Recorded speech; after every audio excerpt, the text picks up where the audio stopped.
again, Hegan Kogan again. We're still talking about immigration and urbanization, and I think we probably left off talking about the anti-immigrant feeling. Yes, in the last one. Our nativists. And this particular lesson is going to take that a step further. So, if we start with this cartoon, and this is very, very similar to the other cartoons where we have Uncle Sam standing at the gates, and then of course when we look at the immigrant who's coming in here, he's bringing in poverty.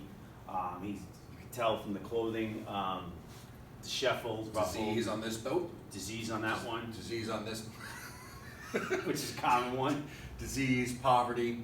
You know, on the wall here it says United States of America, free walk-in welcome, but Uncle Sam does not look very welcoming here. Yeah, compared to other political cartoons where we're looking at other political cartoons where the hands were open, that's very welcoming, where other ones were stop, and this one, different spin-off where he's got the finger on the nose.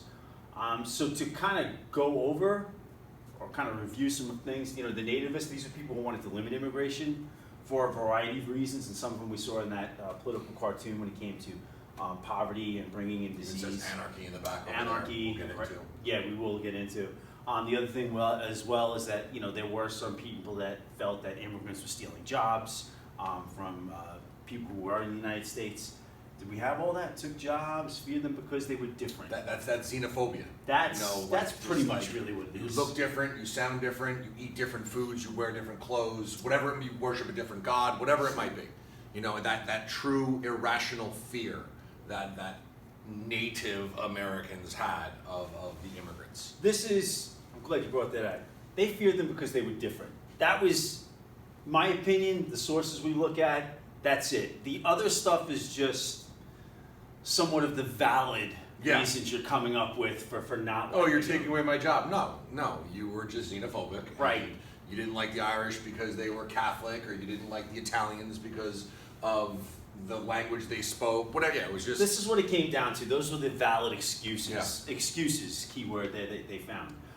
When it comes to this cartoon now this cartoon is definitely going to take it a step further, and just if you look here, the gate's open, but this is definitely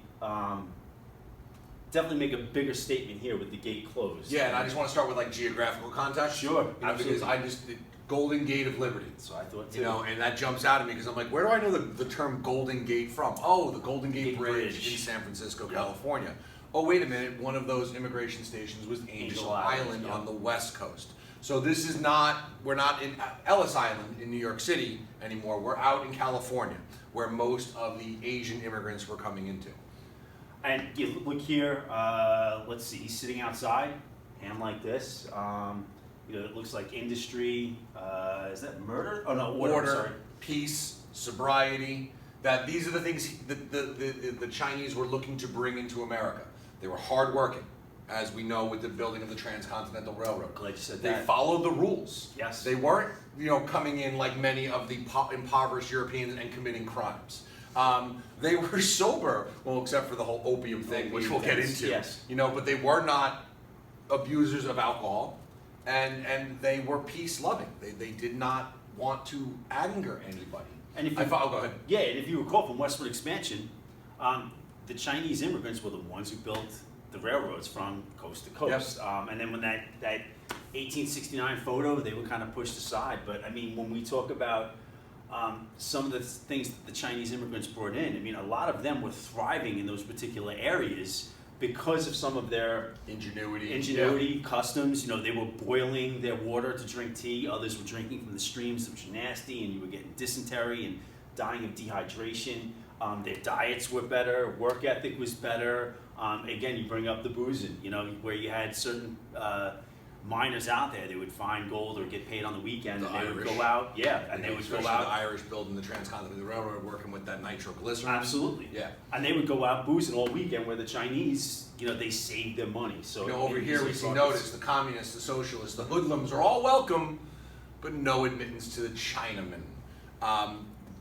When we talk about immigration, there was no immigrant group discriminated more than the Chinese. Oh gosh, it was horrible. And I explained to my class, it's like, well, because when you look at the Irish, at least they spoke English. Right. They had a fighting chance. Right. The Italians, the Germans, the European immigrants, at least they were quote unquote white. They looked Right. So American. after in those one eyes. generation and their children were brought in, they were speaking English. But the Chinese, they looked different. They Yeah. spoke a different language. Facial They features. worshipped a different god. You know, yeah. You can even see it here. You know, Different everything culture, about different them customs. was different. And, you know, to the Chinese, they didn't want to assimilate. That's You know, they kept to themselves. They wanted to speak Chinese. They wanted to wear their clothing, worship their gods, and that failure to assimilate. Yeah, that's where you kind of see it. You Yeah. don't want to be a part of the team as well. That I know you run, I run, and we're getting up there in age where Yeah. it's like, you know, you don't want to take as much Advil or Motrin, and you know what works well? Acupuncture. Yeah. We brought that over. Yep. Chinese, much better for you. So, we done with this one. We can go to this Yeah. next one. So when we look here, this is an actual sign. We kid you not. Chinese question mark? No, no, no. Come to 10th and A Streets at 7:30 Monday evening and express your opinion on the Chinese question. Shall we have Chinese? No, no, no. And you just brought up like geographical context, right? Mhm. So we probably see this sign west coast of the United States. Yeah. You know, and it jumps out at me, the Chinese question. You know, because when you get into the 1930s Mhm. in Germany, it was the Jewish Jewish question. question, yeah. You know, and we know how that played out. And the unfortunate thing too, when we're looking at immigrant groups being targeted in the United States, this is not going to be the first time this happens. We're going to get into the 20s, and it's going to be anybody who's thought to be communist, Russian. You're going to get further along.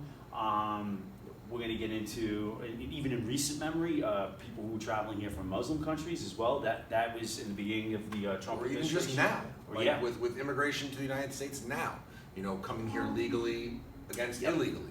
You know, immigration from day one. Right. We are a country of immigrants. Right.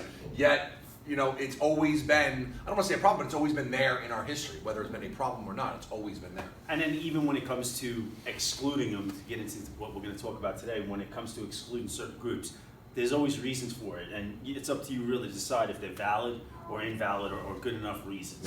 Yeah. So I just we're- noticed the date, handwritten July I was just gonna 23rd, say. 1892. So we are at the almost the dawn of the 20th century, end of the 1900s. We're about to be fighting Spain. Yep. You know, so just kind of looking at like the historical context of what's going on in the world. So since you're even bringing up dates, since you know, if we're going to use any date when you're talking about the Transcontinental Railroad being finished in 1869, Mhm. so if you're using those dates along with this 1869 to 1892, you did have the Chinese coming in here. Are they fed up with them at this point? I would say yes. Yeah. And you know, some of those reasons, because they're different. A lot of them were settling on the West Coast. You know, pretty offensive cartoon here. They were also, you know, business owners as well. If you look here we have a washboard.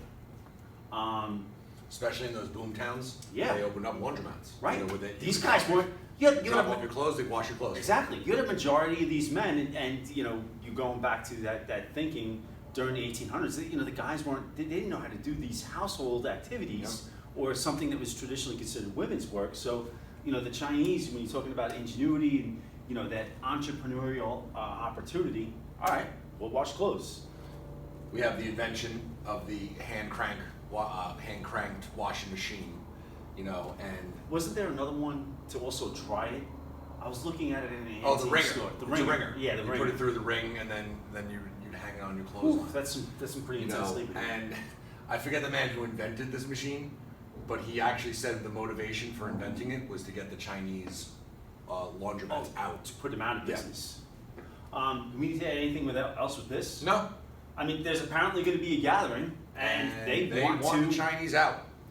So when enough people are crying out, "Hey, the Chinese need to go. The Chinese need to go," and you're seeing stuff like this, And people have the right to vote, and they people start have the voting right for to vote. people who are going to make laws. We're probably going to see a law against the Chinese. Now, again, when you go to, okay, we just said because they were different. That's the big thing. The other thing that we're bringing up here are the reasons that, I shouldn't say they're pulling them out of thin air, but these are the reasons why they're going to use. Took other jobs. You know, that can be a reason that can push forward some legislation. Mhm. We're not going to say it's right, but when we come to it, you know, if we're breaking this down, I already talked about exclude before. they're now going to be, yes, excluded. If you're thinking back to Rudolph the Red-Nosed Reindeer, he was excluded from reindeer games. Had to go to the island of misfit toys. Right, because he was different. So when we look here, a lot of people, again, when it came to that racism and not liking them, they didn't understand it. Yeah. And even I think you said, when people don't understand anything, it's much easier to fear it, make fun of it, point at it, and say it's a problem. Like Rudolph's nose. Like Rudolph's nose. So we enter into the Chinese Exclusion Act, which, and what's interesting, it barred the Chinese laborers from entering the country. If you were a student, if you were a businessman, of course, there's always ways around it. you were allowed in, but it was those Chinese laborers. So they were really trying to appease the poor working class Americans who felt the Chinese were stealing their jobs. If you were Chinese, you couldn't leave the country in return. And this was in effect for until like almost World War II, I feel like. I feel like it was on the books. Yeah. I think after a while it becomes one of those things that doesn't get enforced as much. Like the laws in like Massachusetts, you can't walk a cow down the street. Right. Yeah. Or even prohibition in certain cities or states when we're looking at that. Yeah. Because, again, since you're getting into World War II, I would imagine some of them tried to leave as refugees and come here. So, but that did stay on the books for a while. And again, it's not going to be the first time an immigrant group is targeted in the United States. It won't be the last. Yeah, that's the other part as well. Anything else we want to add with this? Again, I kind of like with these, like I always try to point out when in political cartoons, when it's a minority group that's under attack, they're always given like less than realistic features, less than human-like characteristics. And they bring in the common stereotypes that go along with it. Murder, the Chinese Q, that long ponytail, right. Exaggerated here. Looks like they're killing Columbia, killing Liberty.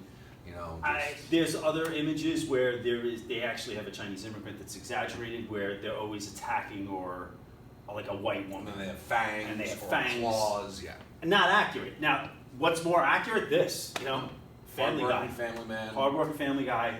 But like any of this, you wouldn't do this today. This would be extremely racist, extremely wrong. This is not an accurate depiction. This would probably be much more of an accurate depiction. But again, this kind of helps to fuel that we fear them, we hate them, they need to go. And especially like going back to what we call geographical context. If you're in New York or on the East Coast where Chinese immigrant isn't an issue, right? You look at some of these political cartoons, you're persuaded to not like them. Right. It's out there. It's one of those things. Yeah. You have misinformation that's going into your head. Yeah. Sometimes whether it's wrong, you buy into it. Thanks for watching. See you guys soon.